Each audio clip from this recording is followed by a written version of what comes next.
Beloved, we are in Cleansing Monday. So this was the period of time where the priest would purify the temple in anticipation of the Passover, the Day of Atonement in Leviticus 16. Now we know we don't do that anymore because Jesus has done that for us. As a matter of fact, there are 4 things that Jesus has accomplished in and through the cross for us, that is, the truths that you and I need to embrace. And as you prepare for the Cleansing Monday, for the evening session, I want you to think on this. The 4 things that he accomplished is ransom, it is purification, it is repentance, and it is covenant relationship. So let us look at that from a biblical point of view. So firstly, ransom or redemption, meaning that he paid the price in full. The price, the sin debt that we owed God was paid in full. He took the wrath of God upon himself. He canceled the devil's accusation against us. He settled the score. We are no longer in debt before God. He paid the price in full. It was a complete work. Now listen to the scriptures. In him we have redemption through his blood, the forgiveness of our trespasses, according to the riches of his grace. Ephesians 1 verse 7. For all have sinned and fall short of the glory of God, and are justified by his grace as a gift through the redemption that is in Christ Jesus, whom God put forward as a propitiation, or as a payment by his blood, to be received by faith. The only thing that we can do to receive this gift is by faith. We believe it. This was to show God's righteousness, because in his divine forbearance he had passed over former sins. That is Romans 3 verse 23 to 25. And then 1 Peter 1 verse 18 to 19. Knowing that you were ransomed from the futile ways inherited from our forefathers, not with perishable things such as silver or gold, but with the precious blood of Christ, like the lamb without blemish or spot. Praise his holy name. Then the second big truth that has been accomplished is purification. So he purifies us, he washes us. He not only took care of our sins, our deeds, he also purifies us and changes our nature when we put our faith in him by the Holy Spirit and through the word of God. So purification is cleansing from defilement for both the community and the temple. Disciples of Jesus are now cleansed as part of his holy community, the church, and individually as the temple of the Holy Spirit and God's dwelling place. Listen to the scriptures. He who gave himself for us to redeem us from all lawlessness, and to purify for himself a people for his own possession, who are zealous for good works. So we were purified by the blood of Jesus, and he's made us zealous for good works, to do the will of God. That is Titus 2 verse 14.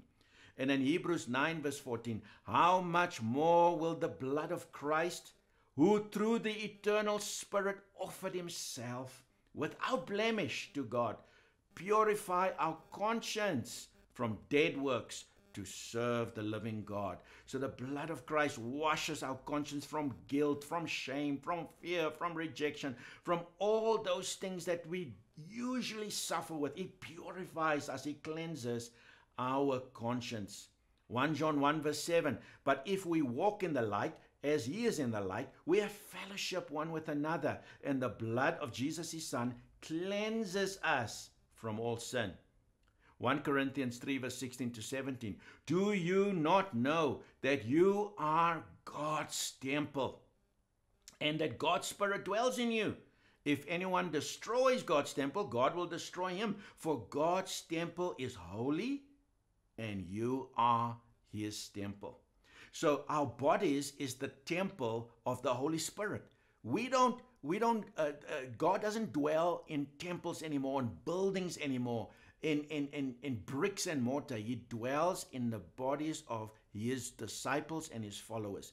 So on Cleansing Monday, we sang, Lord, come and cleanse this temple. Come and purify this temple for your glory and for your use. That brings us to repentance.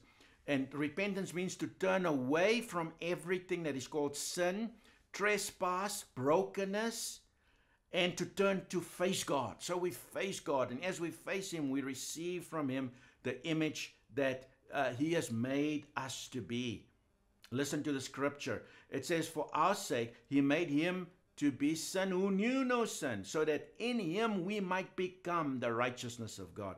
So we are no longer sinners. We are righteous saints before God. And that's the kind of posture we need to adopt.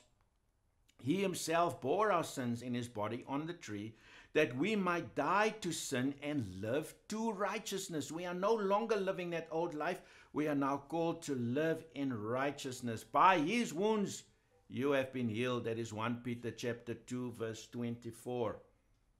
Godly repentance, on the other hand, you get two types of repentance. There's the worldly repentance and godly repentance. Worldly repentance is just feeling bad and sad that you've done and regret. That's what you feel with worldly repentance. With godly repentance, there are three parts to it that I quickly want to share with you. Godly repentance in the life of a disciple starts with confession. We confess our sin, iniquity, trespass, and brokenness to God. That we find in 1 John chapter 1, verse 8. It says, if we say that we have no sin, we deceive ourselves, and the truth is not in us. If we confess our sins, He is faithful and just to forgive us our sins and to cleanse us from all unrighteousness. If we say we have not sinned, we make Him to be a liar, and His word is not in us. 1 John chapter 1, verse 8 to 10. That's the first part, is confession. The second part is important, which is appropriating the forgiveness that God gives us through Jesus. So we appropriate God's forgiveness through the complete saving work of Jesus. The moment we confess to God and others, we are forgiven in that very moment. If this step is not in place, we may continue feeling guilty for sin even after confessing. So one of the reasons why people continue in guilt even after confessing is because they haven't appropriated by faith the forgiveness that God gives us after our confession or during our confession. It says, if we confess our sins, He is faithful and just to forgive us our sins and cleanse us from all unrighteousness. That very moment, God forgives you. And then the third part is forgiving yourself. If God has forgiven you, then it would be pride not to forgive yourself.